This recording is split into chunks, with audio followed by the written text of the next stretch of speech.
La coalition Bénin en route marque le terrain ici à Abomey. Géante mobilisation devant un parterre de jeunes, de notables et d'autorités religieuses du département du Zou. Deux événements majeurs sont célébrés.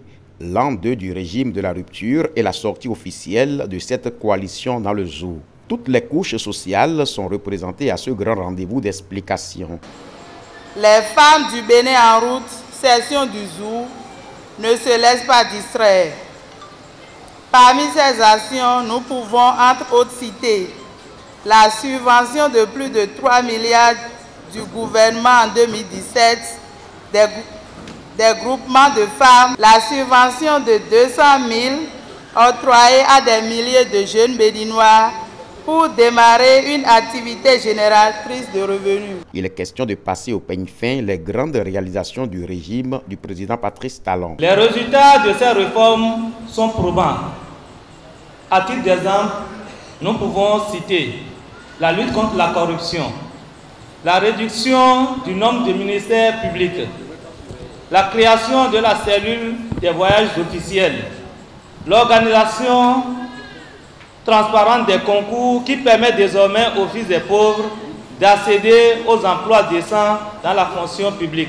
Le président de la coalition est bien rassuré par cette mobilisation de taille. Abomey et le Zou d'une manière générale restent désormais bien aguerris pour poursuivre le combat du développement. La coalition Bénin en route gagnera le combat.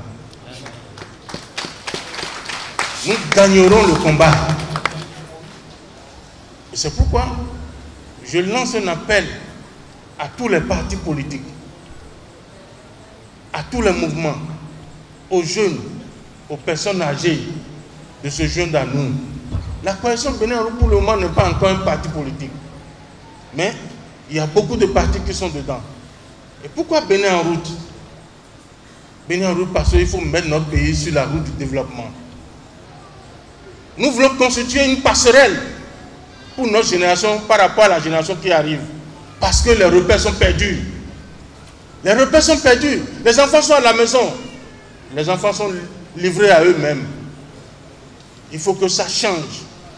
Et pour que ça change, on a besoin des uns et des autres.